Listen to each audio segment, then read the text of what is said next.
clever and eager to find our reality, control our desires and our bad character, then we'll apply everything that they teach to ourselves.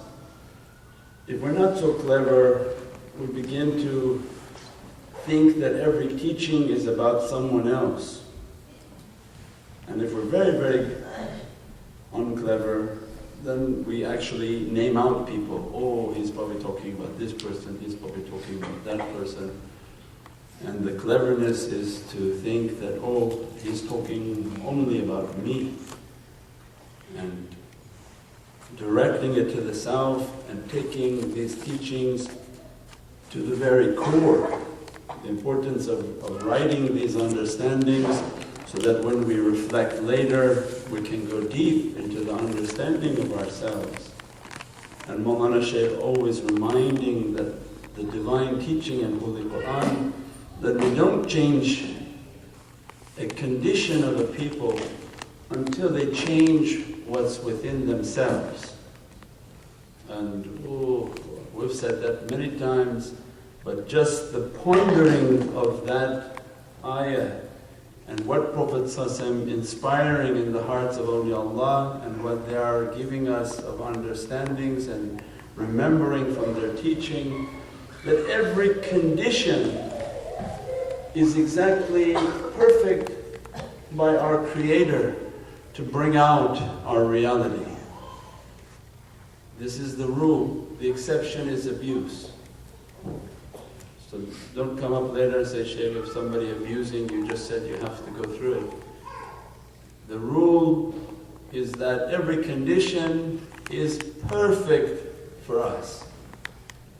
And the condition, now this becomes very broad, is that the conditions never change until we change ourselves.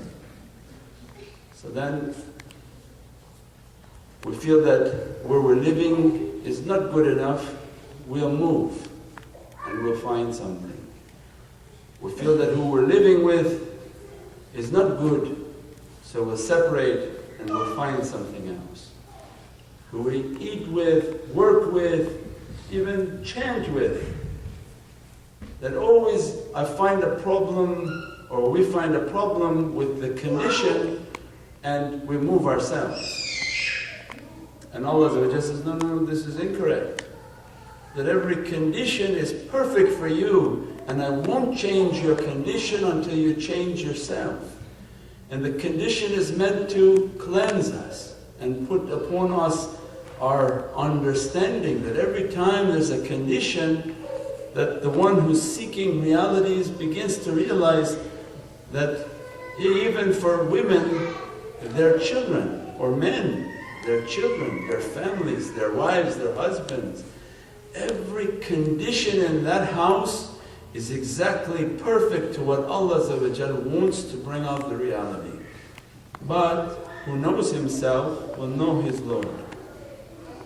And 99.9% of the people don't want to know themselves. So they change the condition and leave. Go somewhere else, open something else, move somewhere else, and never wanting to work upon the self. And then we find that the condition actually multiplied. That with every difficulty you step away from, it's going to exasperate the condition.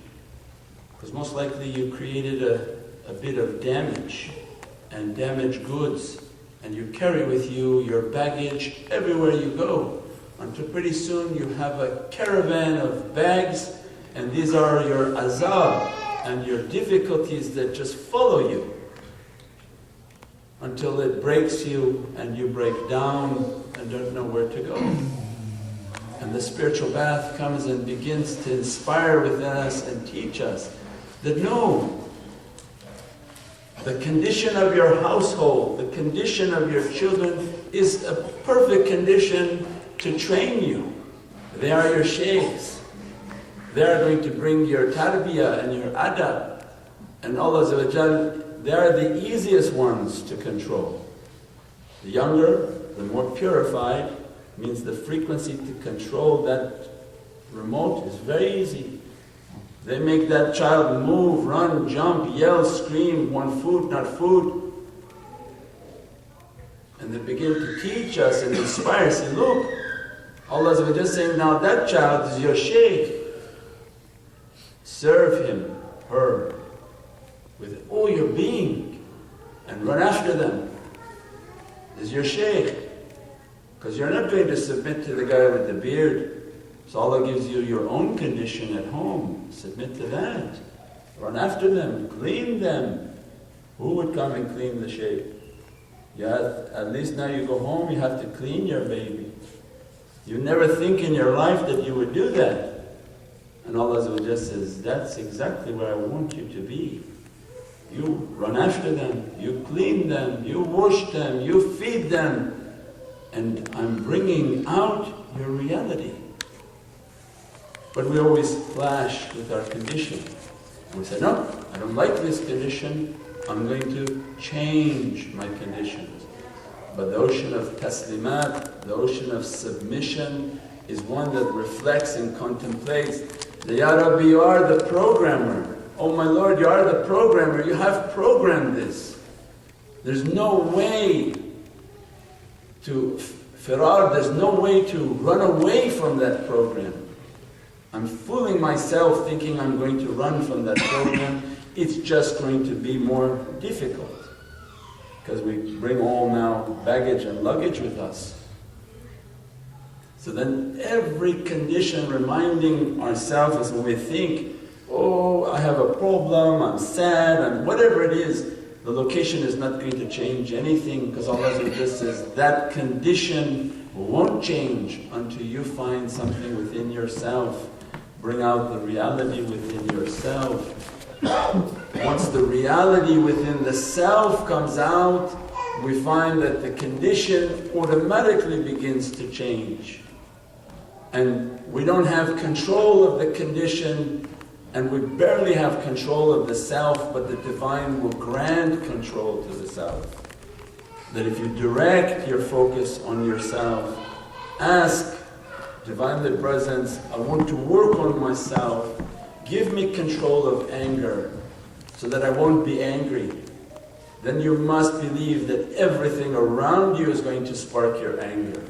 As if the bells went off and Divine says, now make everything in that house to make that servant angry. Until the conditions become so crazy and the seeker begins to submit, meditate, contemplate. What was the purpose of all the tools? Your praying wasn't to make you famous. Your fasting wasn't to make you famous. Your wudu wasn't to make you famous. Your hijab, your kufi, your beard, whatever it has wasn't to make you, it was not the goal. It was not to come to Divine Presence and say, I have all of these. But those were the tools to bring out your tarbiyah, to bring out your ikhlas and sincerity. That when the condition is so crazy, Allah says, then go wash. Why are you not keeping your wudu? Why it didn't come in the desert just because it was dusty. It was a tremendous secret of energy. That use water, put out your fire. You need sabr. If you're going to be angry at home, you're going to be angry at work, you're going to be angry at the postman, you're going to be angry at the market, you're going to be angry everywhere you go. There's no need to change that condition, we just need to change ourselves. As soon as you wash, go pray. As soon as you pray, give me sabr, give me patience, give me good character, my Lord. I find myself not able to handle these conditions.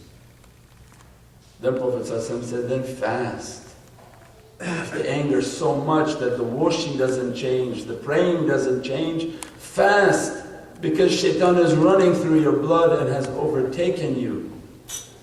And then as soon as you begin to fast, you realize Prophet taught that shaitan is running in your blood. Watch out for what you're eating. You are what you eat. Means every door of reality begins to open. So why you have to eat halal? Shaykh, don't tell me, I don't want to listen. Don't tell me to change, I want to be who I am. All these bad characteristics have to change. If you don't change them now, you will change them in the grave. And when they open the box and throw you in and shut the dirt, it's 70,000 times more difficult. There's no coffee break. There's no shower you can get up and say, oh, this was difficult. You're in that box, you and your Lord, and all the bad character we bring with us. So they've opened these realities that they weren't just given because of random sort of Prophet ﷺ pulled them out of the air. But when the condition's fierce and you're agreeing and submitting, my Lord is in charge of this condition, I have to work on myself, I'm going to go wash. As soon as I wash, I'm going to pray. As soon as I pray, it's still not being changed, I'm going to try to fast. I'm going to pay attention. What I'm eating is affecting my energy. If I'm putting garbage into myself, you better believe garbage is coming out of me. How are you going to be pure and nice and soft if we eat every type of garbage imaginable? Every food we put into our mouth, it has its energy. We become the depository? Where do you deposit all the trash? We become the dump for trash, not for heavenly, not for halal, not for something that we prayed over all our sustenance, that everything we eat and everything we drink, we're praying upon it, asking that the negative and dirty blood to be taken out of it, and to eat things that are peaceful in their energy. As soon as we begin to monitor all these things, then the Divine is saying, now you are trying to work on the condition of yourself and not on the condition outside. I control the outside to bring you into submission. If this is just the micro version of ourselves, oh, look on the outside. Because Allah says, I show you my signs within yourself and upon the horizon. People who don't want to fix themselves, but they want to throw their leaders out. What happens? A crazier one on top of them comes. It's like when somebody comes, Shaykh, I want to find somebody to marry. Oh, what are you looking for? Money. So God is going to send you a wealthy, pious person, or going to send you a shark like you. If your only desire is to steal, He will send you a thief. And you can compete on who's going to steal from each other. Means that everything on our conditions, look at everything around us and say, why would God change it when the condition of the people are incorrect? And they're not worthy of something noble and pious, something righteous and clean. And then those conditions will increase in hardship just to purify the people. And Divine saying, then you are no different. Every condition that you find your life in is perfect for your purification.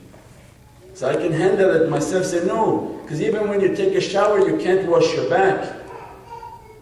It means you're not capable of only fixing yourself. Allah needs to send others to fix you. So it means our spouses, our loved ones and our children, they have like a scrub brush and they get all the corners that you can't see. There's an analogy, so don't think exactly somebody scrubbing. It's in the process of cleaning ourselves, you can't get everywhere. So everything in the house is going to scrub everything. If you try to check out from your cleaning too early, it's just going to get more difficult. Nobody tells us that because they don't understand these realities. They keep trying to tell us, change your condition, move, go somewhere else. And what will that do? You'll find crazy people there. Leave and break up. And then you take the garbage of what you have just broken up and you go into a new house with even more odds against you. And we leave an association and find another association even more difficult. Means that we're always trying to find fault on something else, someone else, they did it. And Divine coming and saying, no, no, no, you find fault with only yourself. And that's why we said as soon as you come into the testing facility, there's nothing wrong here.